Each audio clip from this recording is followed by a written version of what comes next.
lovely, as you can see, bright and sunny morning down here in Dorset. It's about 8:30 in the morning.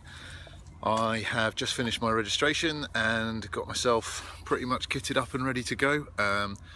For those of you who don't know already, this is going to be my video blog about trying to take on the Jurassic Coast Challenge. It's three marathons in 3 days along the Jurassic Coast path. Should be pretty hilly. I'll be trying to get a little bit of an update every hour or so. For those of you who run marathons and think I'll be done in 4 hours, so it won't take many videos, I think so somehow. Fingers crossed I'll be done, I don't know, somewhere around 6-7 hours. We'll see how I get on. But I'll be doing a little post every hour or so. I'll blend it all together and hopefully this will make a reasonable video. Cheers.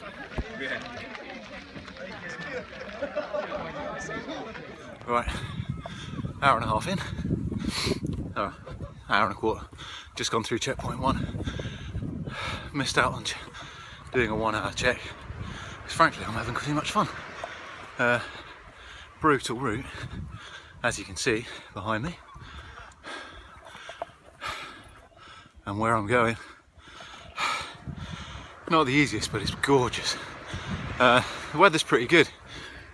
It was lovely and sunny this morning, but that's gone away, which actually is probably no bad thing, because I think the last thing any of us need at the moment is a bit of heat stroke to add to the hills. Anyway, I'll report back in an hour. Cheers.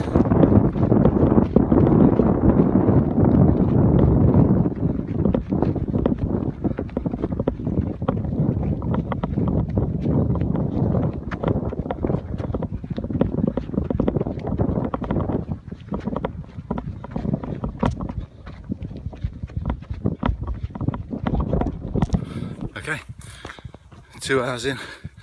Hopefully you can see and hear me okay.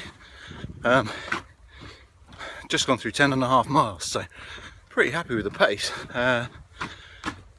It's hard work though, really hard work today. Kind of into the middle section now, and it's all a bit drudgy. I never thought I'd find myself wishing for a hill, but at least it varies things when you got one of them. Overall doing alright, legs feel okay, which is nice. None of the sort of tightness that I got on the Classic Quarter last year, so hopefully if we can keep that going, that's good. Drinks are going down well, eating a little bit, but my drinks hopefully will keep me going anyway, so I have a little bit more to eat now, see if that'll keep my sugar levels up. Anyway, I'm being caught up by the army, better get going. Well, here we are, sort of 3.5 hours in, just over. I've just gone over 18.5 miles as well, sort of 18.6 I think. So I'm pretty pleased with the time actually, that's not bad. You know, if I can get somewhere around, I don't know, 5.5 hours for a marathon in this terrain, I'll be really pleased with that, that'd be really good. Whether that's going to be possible or not is another matter. I mean, my legs, wow, these hills have taken it out of them. My quads are burning up basically whenever I try and push it. It's kind of to be expected. Majority of my runs have been, my long runs have been quite flat, so that's kind of the idea of this run really, is to get those hills into my legs, ready for the big ultras that are coming up. So it's not unexpected, doesn't make it any more fun. Yeah, I've got about 7 or 8 miles to go, I think, somewhere around that distance. I mean, off-road marathons is never actually marathon length, so I'm pretty sure it'll be a bit longer than 26.2, but I'll make it, I'll do it, and hopefully I can get the next sort of 4 miles out of the way. They're always the ones that are pretty tough for me.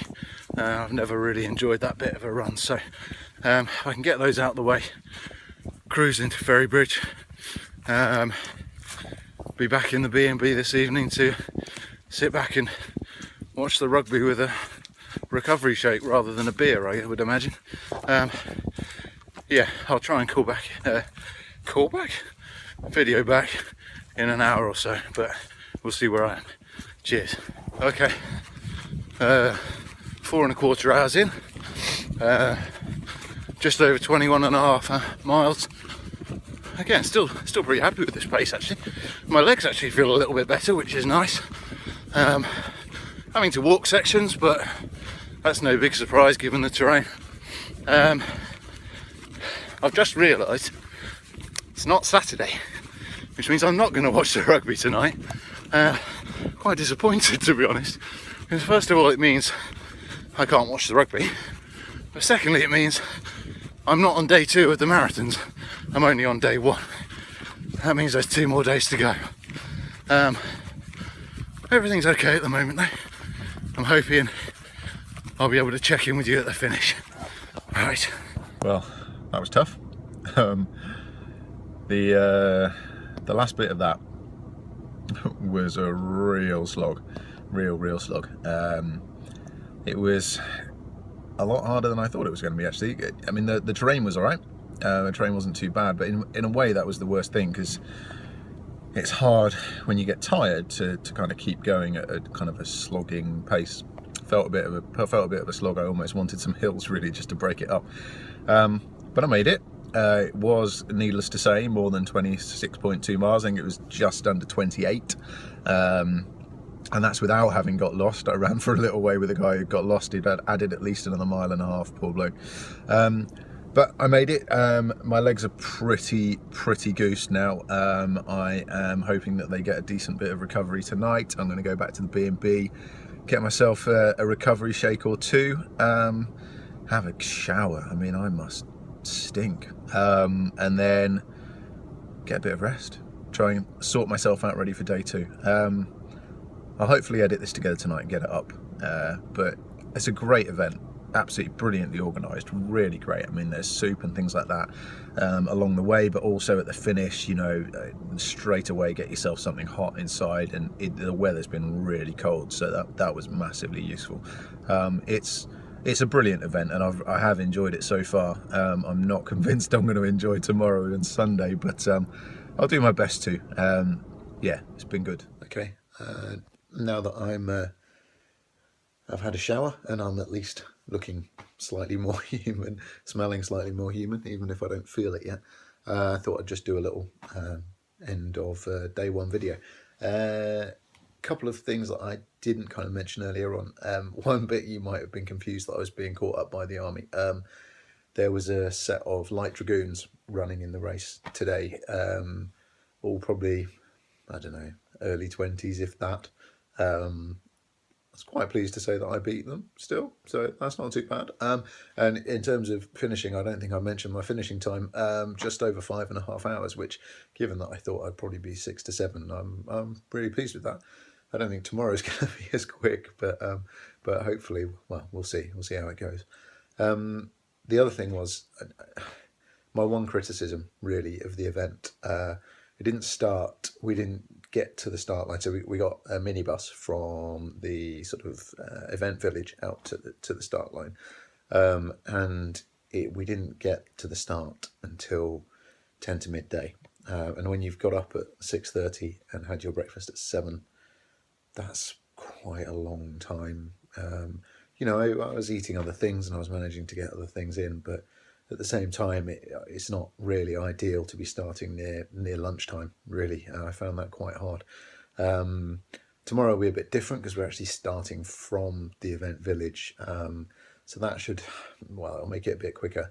It means that we're starting at 9, and this is probably the time when I'd rather have a bit more time before starting, because I'd like to recover a little bit longer, but you know, such is life.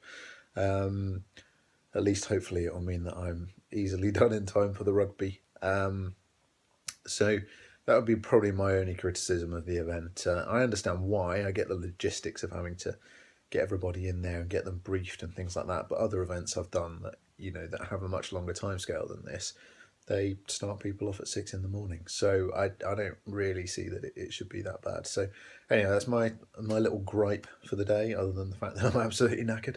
That's a big gripe, maybe, rather than a little one. I'm going to go to a supermarket, get myself something to eat. May actually get fish and chips. I don't know. I haven't decided yet. Sort myself out, get this all edited together, and then get some kip. Cheers.